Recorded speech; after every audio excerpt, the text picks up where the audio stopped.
Frampton. I'm the editor of Clinical Services Journal. I'm joined at EBME Expo today by Victoria Roberts and Eckard Gesell from Draeger.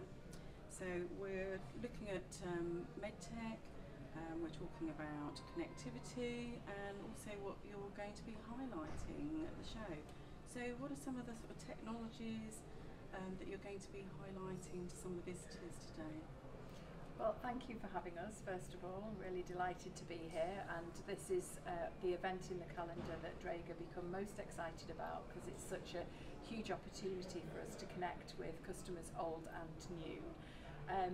For the next 2 days, we're going to be highlighting our interoperability and connected technology programs, which are really where Draeger's innovation is focused on for the future.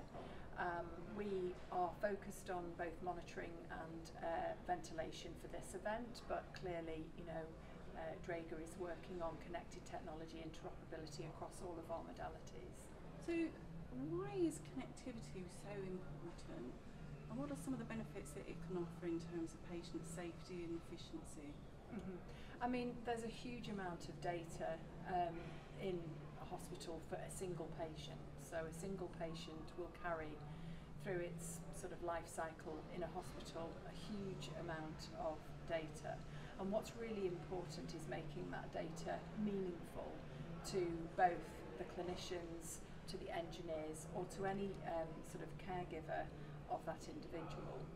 So it's important so that we can give the patient the right care at the right time for the right reason. And particularly in the areas that we're working within the OR and the intensive care, it becomes much more critical to make sure that the information that the clinicians are seeing and looking at is valuable information to enable decision making along that care pathway. So I wouldn't say it's a nice to have, I would say it's absolutely critical that all companies, not just Draeger, are looking at ways in which they can support that decision making through the use of the interoperability and data sets that their devices spit out on a day-to-day basis, for want of a better word. Yeah. And what do clinical... just to add to this, so connectivity is nothing new in hospitals, right? So X-ray imaging, they have this for years, and we are in the world of moving devices where connectivity is not that normal, but now it's getting apparent exactly what you said. Yeah, so there's so much more value for patient safety, efficiency reasons to gain on these data, so that connectivity now really makes sense. And this is why this learning path with all other vendors together, and also hospitals understand more the need and the value.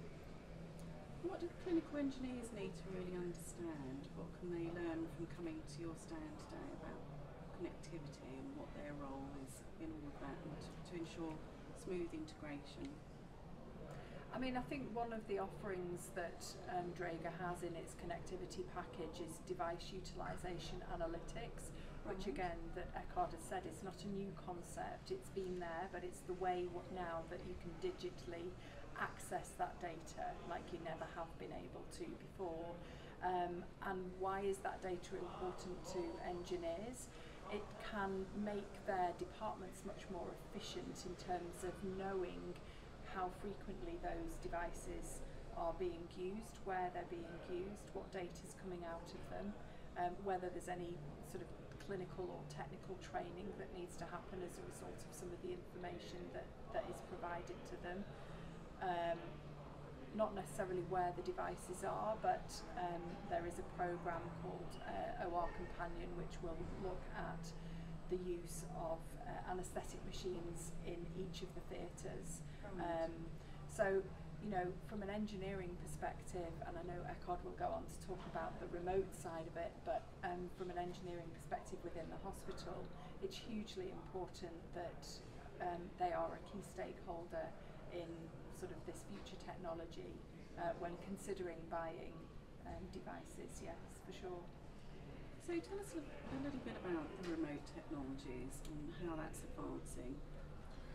Yeah, I mean, the aspect of efficiency, yeah, so also for these guys, obviously remote service can help with certain activities. One example is, for instance, software management. Yeah, so that is also actually in the portal what you were just describing. And moving forward, I think software management and upgrading and updating devices will be a very crucial task.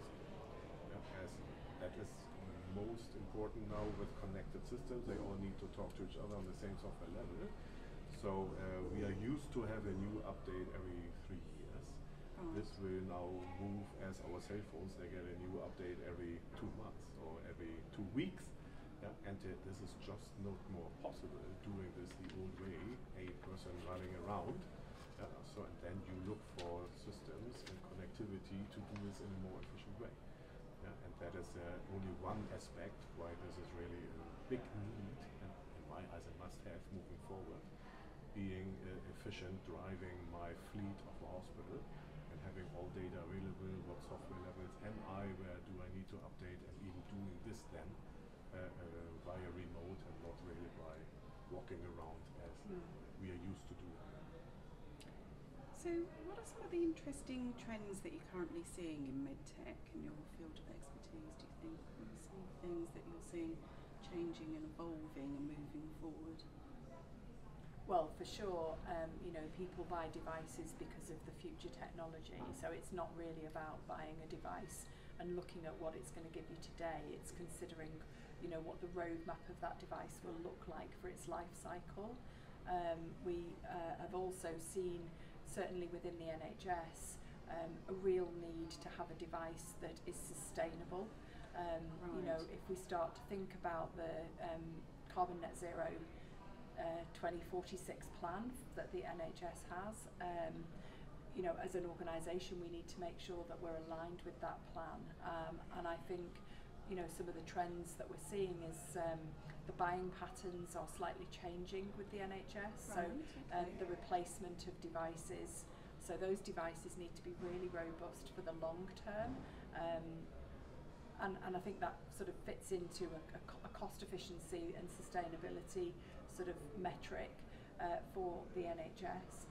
But also, as Eckard said around the software, we need to be able to access these devices remotely and do these software upgrades, just like you would with your iPhone. Apple or other providers are available, but they push the software to your device, and so you don't have to worry about it. And I think that's where Draeger definitely want to, or are moving towards, is we don't want the customer to be concerned around what software they have and how that's going to happen. So I think the trend of moving to something that's in this more technical world within NHS hospitals and hospitals around the globe, indeed, that has to happen. So yeah, I'm not sure whether you see anything more globally from the trend perspective. I think another aspect is also combining data of actually different devices into as one system which is delivering healthcare to a patient. Yeah, so one other example is what we're working on right now is silent ICU. Yeah, so in combining data from different monitors, might be even different vendors, as we have an open network from Draeger. Yeah. So really allowing the caregiver one decision and not looking at individual devices as we also used to do. Yeah? So when we bring this information together at one point, we can decide faster, and sometimes even not being in the room, and also avoiding perhaps not needed alarms, which is one of the biggest pains in the hospitals today. We have many alarms which are not all relevant and critical.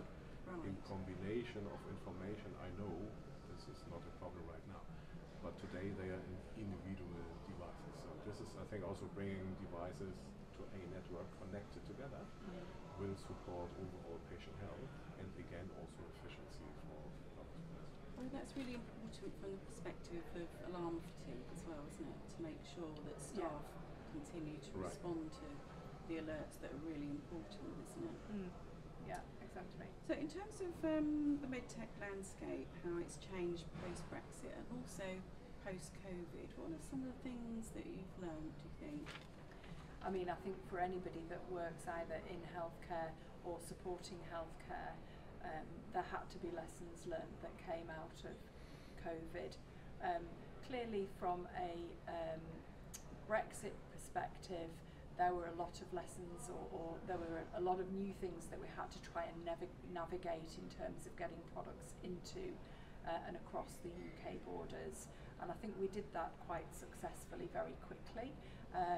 And actually, timing-wise for us, we decided locally in the UK to keep some critical stock in our manufacturing warehouse up in Blythe. And it was a good job that we did because, you know, then the COVID pandemic hit us, and it meant that we had some, you know, critical stock for ventilation kept locally in the UK. So we've maintained that afterwards. So sourcing of products, all of our products are manufactured in Germany, so it's just across the water. But we sort of felt that having the distribution centres both in Germany and locally in the UK for critical products was really important. We didn't ever want any patient or any nurse caring for a patient or doctor caring for a patient to be without that critical equipment to provide that care. So that was a key sort of step that we took to ensure that there was continuity of care and that there was never any shortage of stock. In terms of the actual clinical environment, I think, you know, when we go back to talk about our digital programs, one of the key things was the amount of PPE that had to be used to physically care for a patient. And we have seen a lot of the new hospital builds moving towards these single occupancy rooms. That then means you require potentially more staff to care for intensive care patients. So we, through this technology, are looking at ways in which we can support the caregiver to remotely manage and support patients whilst outside of the room. So for two reasons: one, for infection control, and two, to ensure you've got an efficiency within the department around the staff and making sure that you've got enough resource. Having said that, being a nurse myself, that doesn't ever you know, negate the need for a nurse to be at a patient's bedside observing the patient, but it does mean that we have monitoring equipment remotely outside of the patient's area and preventing them needing to then get all of their PPE on to do that caring. So I think, you know, and we will continue to evolve and look at ways in which we can simplify, I guess, the pathway of care for patients in the critical care department by using this technology and supporting the clinical education of caregivers. That's absolutely key. I wonder if you could tell us a little bit more about what you're doing in terms of providing educational support. I know you're doing quite a lot around that area. We do. I mean, in the UK we have a large team of clinical application specialists who are all experts in the areas where they're sent to work. So predominantly in the operating theatre for our anaesthetic machines, in the critical care for our ventilators, and in thermoregulation for our neonatal units.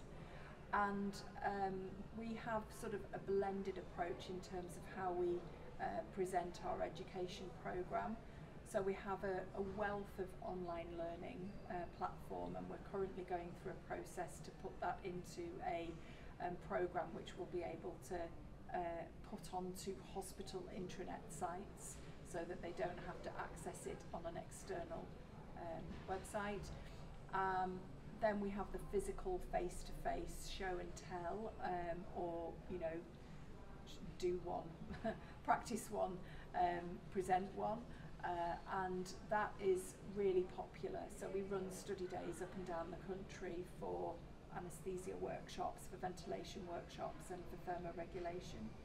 We have two sites now set up. So we have our Hemel Hempstead Medical Headquarters, where we have what's called a forum. So depending on which customers we take there, we can set it up to ensure that we can do and give the right education. And it's combined practical use with theoretical use.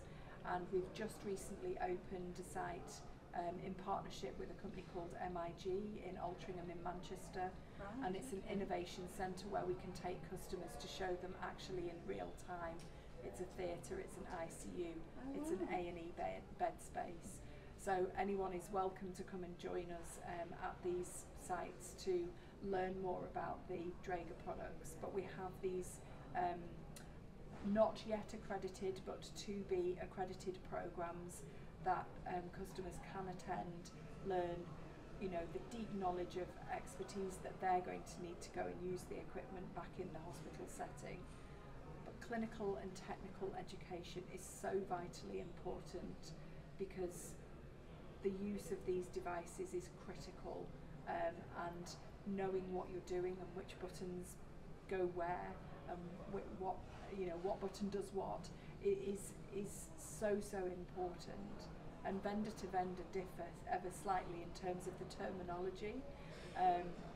So we embed that into our clinical training programs. So you know the acronyms that we use make sense to the customer and they don't mean something else. So well, it sounds like you've got some fantastic resources there.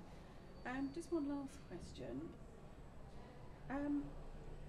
What's Draeger's vision for the future? How are you moving forward and what your hopes are for the future?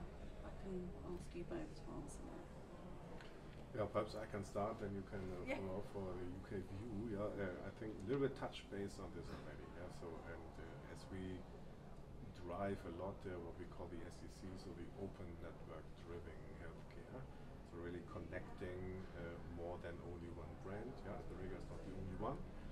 So it's really about patient care. It's about the patient at the hospital at the end of the day, and that is what we want to support even better with combining data, making it available, driving it with an entire view based on this platform with the open network to allow this for really better healthcare, for having more time for the real taking care of patients.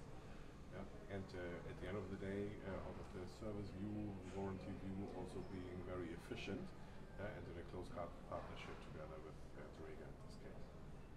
Excellent. Yeah, I mean, I would echo that. Locally in the UK, our mission is to really partner with NHS customers. You know, we're not here to just present products and look at the solutions that we want to give. We need to make sure that the solutions that we're offering really fit a need for the caregivers of patients in NHS hospitals. So yeah, from our perspective, it's that mission of being a partner, making sure that we are the specialist in acute care. It's always been the mission that we will do everything that we possibly can to protect and save lives. And we believe we can do that through the technology that we provide, through the support services that we sort of wrap around the products, whether it be technical, whether it be clinical, or whether it be digital. And yeah, I guess just make sure that we are humble in our approach to our customer so that they understand who we are, what we're here to try and do, and keeping the patient at the heart of everything that we do, quite frankly, because fundamentally that's why we're all here. So, yeah. Fantastic. Some really interesting comments there. Thank you so much for giving up your time today. Enjoy the rest of the show. Good Thank to you meet very much for having us. Thank you. For the invite.